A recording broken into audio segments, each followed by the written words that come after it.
Olá pessoal, tudo bem? Meu nome é Sérgio Augusto, eu sou professor de História, historiador. Eu estou aqui hoje no escritório, antigo escritório do Mariano Procópio, aqui no Museu Mariano Procópio, na parte mais antiga da instituição, que é o Castelinho, inaugurado em 1861. Estou aqui para falar com você sobre um assunto muito interessante e importante no século XIX, que estava tão presente na vida política e social do século XIX, no contexto em que o Mariano Procópio viveu, que é a questão religiosa no Império. O motivo pelo qual eu resolvi falar sobre esse assunto surgiu a partir do meu contato com a documentação do Fundo Conselho de Estado no Arquivo Nacional no Rio de Janeiro, em que eu, entre as minhas pesquisas do mestrado, me deparei com um processo do Conselho de Estado em que se discutia a questão dos cemitérios no final do século XIX, mais especificamente no ano de 1869 e 1870. E nesse processo do Conselho de Estado, para quem não sabe, o Conselho de Estado ele era o órgão público do século XIX responsável por aconselhar o imperador e auxiliá-lo nas tomadas de decisão. E chegou às mãos do Conselho uma questão envolvendo cemitérios. Por que essa questão chegou ao Conselho? Porque em 1869, um funcionário da empresa Estrada de Ferro Dom Pedro II se suicidou. E o suicídio desse funcionário gerou uma polêmica envolvendo a questão religiosa no Império. Além de ter se suicidado, esse funcionário ele era protestante. E o pároco local, na época, na região de Sapucaia, teria se recusado a sepultar esse funcionário dentro do cemitério de Sapucaia, o que despertou uma certa insatisfação e um incômodo por parte do Mariano Procópio, que na época era diretor da Estrada de Ferro Dom Pedro II. Então o Mariano ele recorreu ao pároco local, reivindicou um sepultamento digno para o funcionário, alegando que esse tipo de posição, de intervenção religiosa poderia ser nociva à economia do Império, uma vez que muitos imigrantes que vinham para o Brasil eram protestantes, e se todos sofressem algum tipo de segregação religiosa, isso poderia repercutir mal para o Brasil e afastando ou afugentando esses imigrantes para o Brasil, mão de obra que para a elite empreendedora daquele contexto era fundamental para as obras de infraestrutura de que o país necessitava. Então o Mariano, após enviar essa carta, esse documento para o pároco, não recebeu uma resposta positiva com relação à sua reivindicação, e o Mariano acabou enviando um ofício para o Ministério do Império. E nesse ofício o Mariano ele escreve o seguinte: Vossa Excelência compreende perfeitamente que esta empresa, não podendo distinguir religião nos contratos que firma, tem diversos empreiteiros e trabalhadores que seguem a religião protestante. E a esses, a decisão do reverendíssimo vigário-geral deve causar bem má impressão e talvez mesmo fazê-los abandonar o serviço desta estrada com grave prejuízo para ela. O pároco local alegava que, além do funcionário ser suicida, ele era protestante, portanto ele não poderia ser enterrado no mesmo espaço sagrado dos católicos no cemitério de Sapucaia. E aí a questão, o Mariano questionou juridicamente essa posição do pároco, e o Conselho de Estado, ao discutir a questão, se mostrou favorável à postura do Mariano Procópio, alegando, apresentando uma série de argumentos que na época se respaldavam, né, pela lei. E também essa discussão acabou, de uma certa forma, complementando algumas lacunas que a lei deixava. A gente sabe que a Constituição desse período, né, que regia o Brasil, era a Constituição de 1824, uma Constituição outorgada, e que definia como religião oficial do Estado o catolicismo,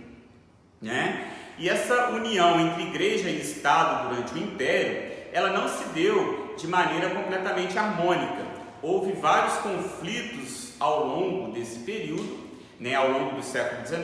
vários períodos envolvendo a jurisdição civil e a jurisdição eclesiástica, a jurisdição da igreja. E na década de 60, especialmente na década de 70, esses tensionamentos entre o poder civil e o poder religioso, né, eles se tornaram mais fortes, mais evidentes, né? E a questão dos cemitérios, esse caso particular que eu estou relatando para vocês, ganhou uma repercussão muito grande nos jornais da época, principalmente na corte. Esse movimento, né, de laicização dos cemitérios públicos, ele já estava presente na Europa, né, e era entendido como uma adequação à igualdade civil, ao direito civil e ao direito de todos a um sepultamento digno, independente da religião que professasse. Então, os conselheiros aconselharam isso ao imperador, que todos os cemitérios públicos fossem obrigados a reservar um espaço para os não católicos serem sepultados,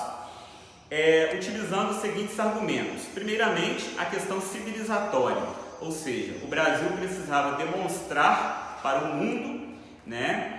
que ele estava caminhando em consonância com os princípios civilizatórios e que, portanto, isso seria uma condição básica para atrair a imigração para o país. E o segundo argumento era de que todos pagavam impostos, e sendo pagadores de impostos, era mais do que legítimo que pessoas de diferentes crenças religiosas, de diferentes segmentos religiosos, inclusive os ateus, né, tivessem o direito a um sepultamento digno. E assim, essa decisão foi encaminhada para que o imperador deliberasse a favor ou contrário a isso. E o imperador, né, ao ter contato com a deliberação do Conselho de Estado, ele ratificou a decisão do Conselho, dizendo que era mais do que legítimo, né, que não católicos tivessem um espaço para seu sepultamento digno, dizendo inclusive que a Constituição de 1824, embora ela definisse o catolicismo como religião oficial do Estado, né, ela não defendia a perseguição religiosa, né? Ela defendia um certo nível de tolerância aos não católicos, desde que essas crenças ditas dissidentes, elas não comprometessem a ordem pública e nem a religião oficial do Estado. E a decisão do imperador Dom Pedro II, ela foi uma decisão bastante enfática, como eu vou ler para vocês aqui agora. Ele redige um documento em que ele diz o seguinte: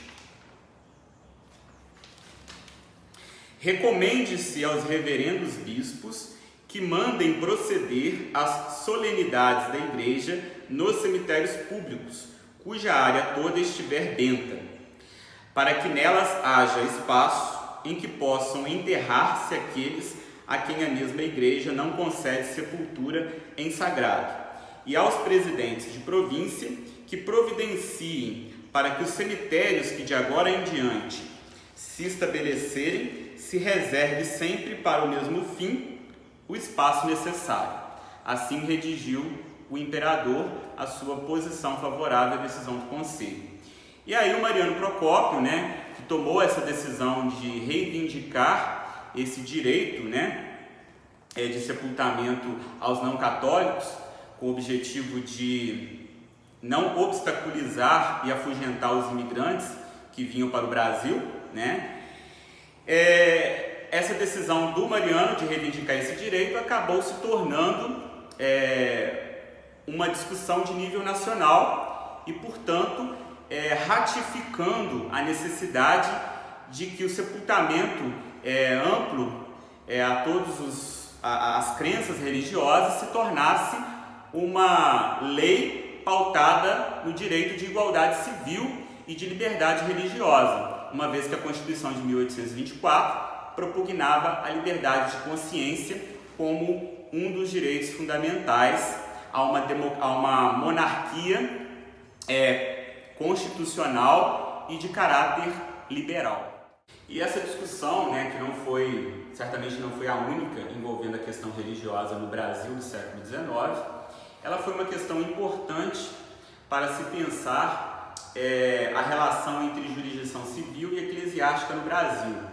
E essa união entre igreja e Estado, ela foi por diversas vezes questionada, não só por republicanos que participavam de um movimento político para a derrubada da monarquia, mas também por monarquistas como Joaquim Nabuco, por exemplo, que defendia a secularização dos cemitérios. No final da década de 70, Joaquim Nabuco ele faz um discurso muito importante no parlamento defendendo a secularização dos cemitérios. E essa discussão ela foi se avolumando, foi ganhando maior peso e densidade ao longo do tempo,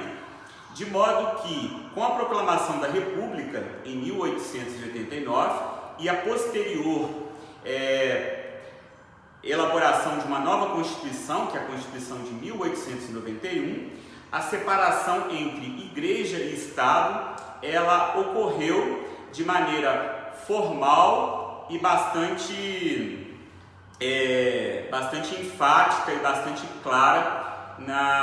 juridicamente.